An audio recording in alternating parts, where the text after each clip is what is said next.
Molitva nebeske kraljice koju molimo svakoga dana tijekom mjeseca svibnja.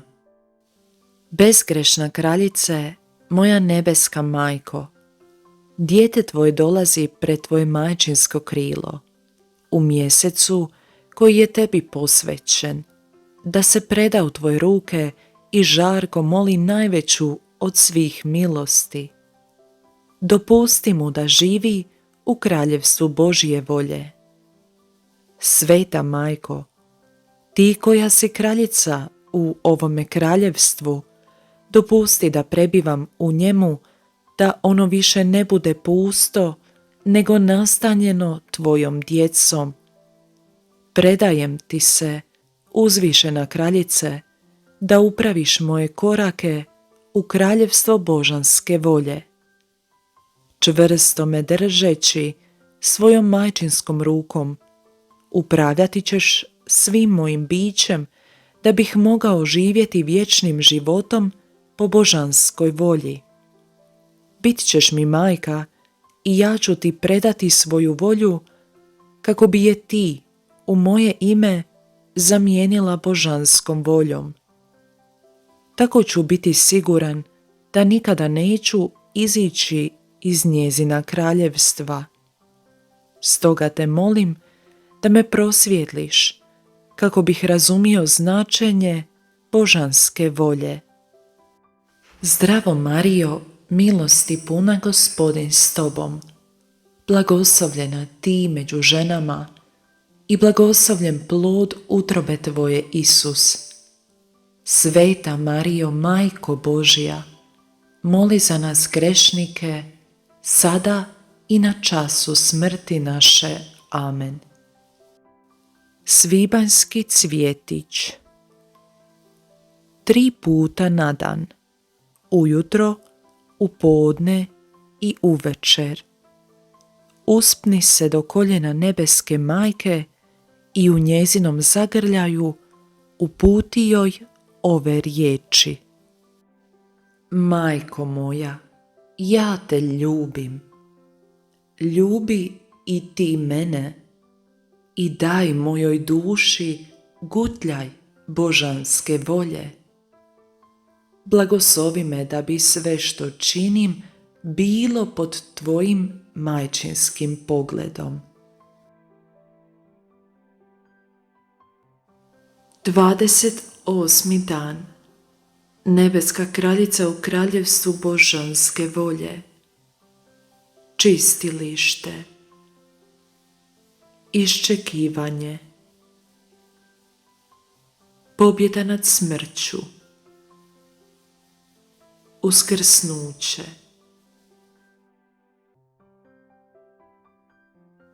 Duša kraljici majci. Majko skamenjena od bola, ja, tvoje malo dijete, znam da si sama, bez ljubljenoga Boga, Isusa, i želim se priljubiti uz tebe i biti s tobom u tvom najdubljem očaju. Bez Isusa za tebe je sve postalo tužno. Sjećanja na njegove teške muke, slatki zvuk njegova glasa koji još uvijek u tebi odjekuje, mili pogled tvoga dragog sina, čas sladak, čas sjetan, čas pun suza, ali uvijek puneći tvoje majčinsko srce zanosom. Sada, kada ga nema, ta su sjećanja oštri mač koji ti neprestano probija izmučeno srce. Očajna majko, tvoje te drago dijete želi utješiti i suosjećati sa svakom tvojom boli.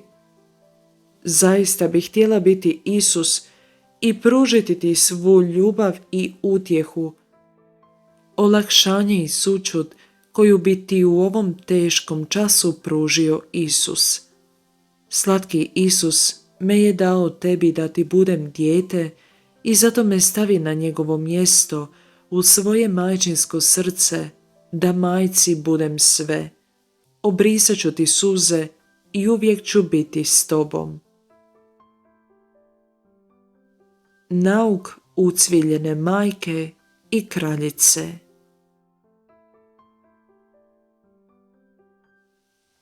Drago dijete, hvala ti što si uz mene, ali ako želiš da mi tvoje društvo bude ugodno i drago i da bude utjeha mom ranjenom srcu, želim da u tebi djeluje i vlada Božja volja i da svojoj volji ne dopustiš niti dašak života.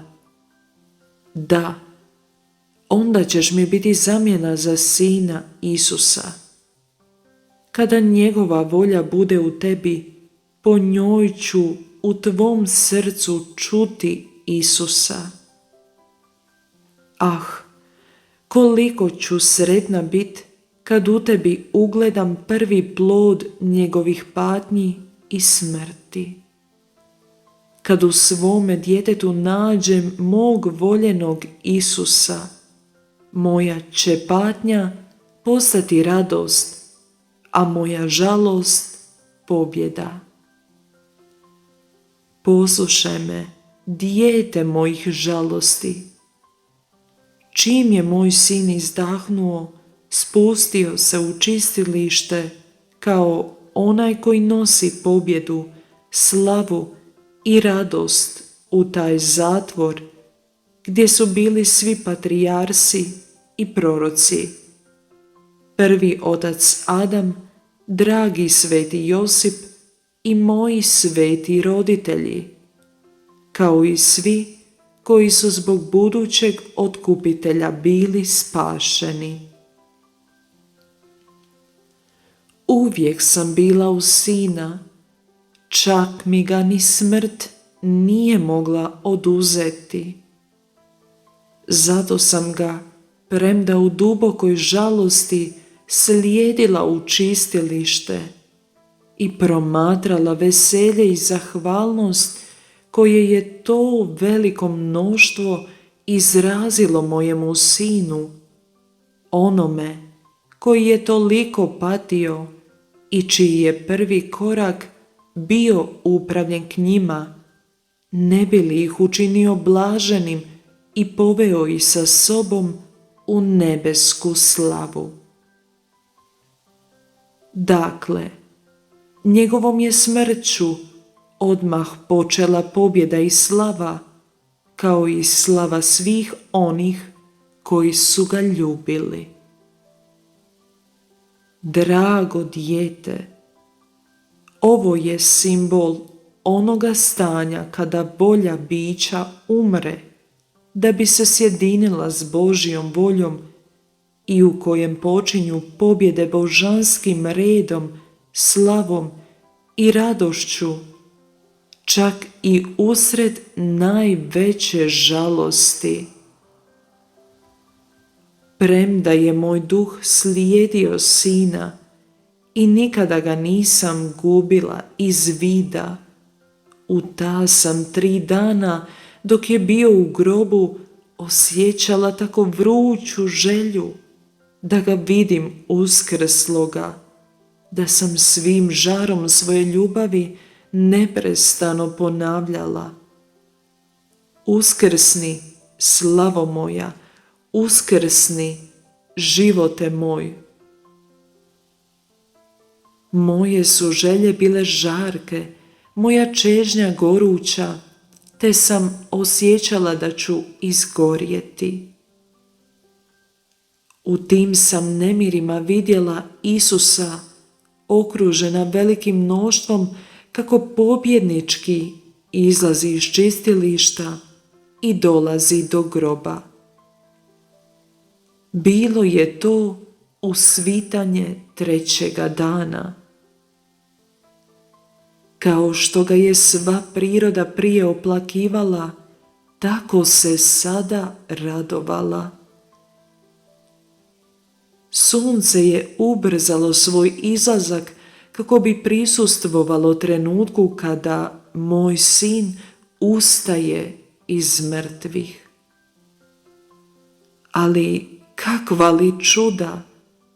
Prije nego je uzašao, mnoštvo je moglo ponovno vidjeti njegovo presveto tijelo, koje je zbog ljubavi prema svim ljudima krvarilo izranjeno i izobličeno. Svi su bili ganuti i divili se toj neizmjernoj ljubavi i velikom čudu otkupljenja. Dijete moje, koliko sam željela da i ti budeš prisutna kada je moj sin ustajao iz mrtvih. Bio je veličanstven. Njegovo božanstvo sjedinjeno s duhom širilo je more svjetlosti i ljepote koja je ispunila nebo i zemlju. Silom svoje moći on je pobjedonosno naredio mrtvim ljudima da ponovno prime njegov duh i uzdignu se u pobjedi i slavi do vječnoga života. Kako je uzvišen bio taj događaj! Isus je pobjedio smrt govoreći: smrti, ti od sada nećeš biti smrt, nego život. Ovom je pobjedom potvrdio da je čovjek i Bog, a uskrsnućem je potvrdio svoj nauk, svoja čuda, život sakramenata i život crkve. Štoviše, pobjedio je ljudsku volju, slabu i gotovo bez ikakva dobra, kako bi učinio da nadvlada život Božije volje i dao stvorenjima puninu svetosti. Istovremeno je, zbog uskrsnuća, u tijela stavio zametak njihovoga rasta prema vječnoj slavi. Dijete moje, uskrsnuće moga sina je sve obuhvatilo.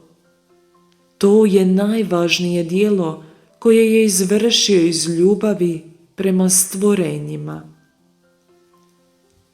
Poslušaj me, želim ti govoriti kao majka koja istinski ljubi svoje dijete.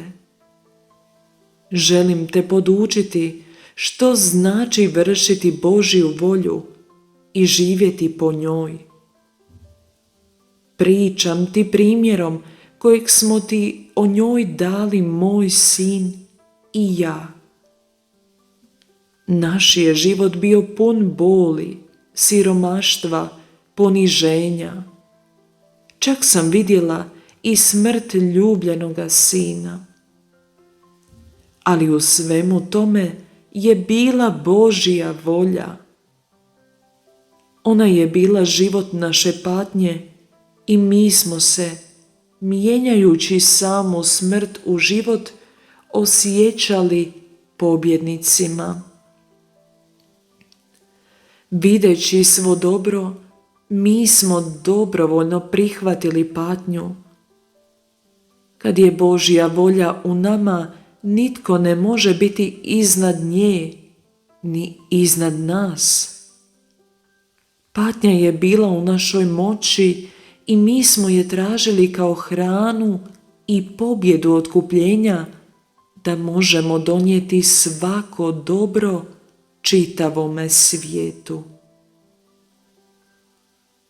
Drago dijete, ako tvoj život i tvoja patnja budu za svoje središte imali Božju volju, budi sigurna da će slatki Isus upotrijebiti tebe i tvoje patnje za dobrobit, svjetlo i milost cijelome svemiru. Zato budi hrabra. Božja volja zna kako činiti velika djela tamo gdje vlada. U svakoj se prilici ugledaj u mene i slatkog Isusa, te idi naprijed.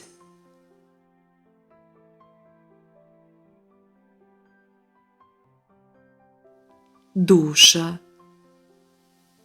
Sveta Majko, ako mi pomogneš i ako me budeš branila svojim okriljem kao nebeski stražar, sigurna sam da će sve moje patnje postati Božja volja.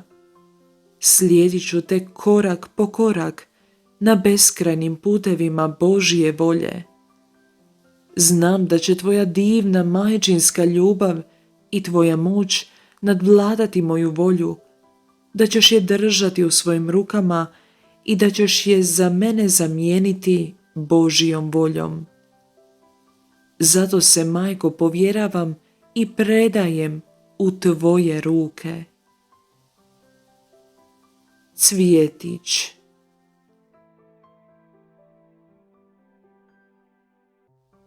Danas ćeš meni u čast 7 puta reći: neka ne bude moja volja nego tvoja.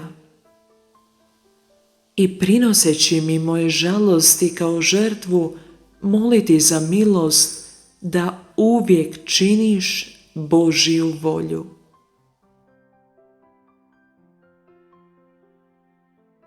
Usklik. Majko moja, po uskrsnuću Sina tvoga, daj da se uzdignem u božansku volju. U ime Oca i Sina i Duha Svetoga. Amen.